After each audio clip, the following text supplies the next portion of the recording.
You have to knead it for about 5 minutes or until completely smooth. Obviously, you can do this by hand, but the stand mixer is much easier. Pull it off the hook once or twice throughout the Really good. process, and knead for anywhere from 5 to 8 minutes on medium speed until What is soft in and this, relaxing Mom? and supple. And we are covering once again and allowing to rest for 1 hour. Plenty of time. The rest of that mincy stuff. 1 pound of ground pork.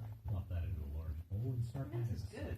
First off, 1 carrot peeled and grated through the large holes in the cheese grater. The green and white parts, 2 scallions, roots removed and thinly sliced. Then something that is traditional but can be a little bit more difficult to find is Napa cabbage. We want about 1 cup's worth thinly sliced into julienne strips. You could substitute green cabbage, but make sure that you cook it first because it is tougher. We're also going to add 1 grated clove of garlic and some freshly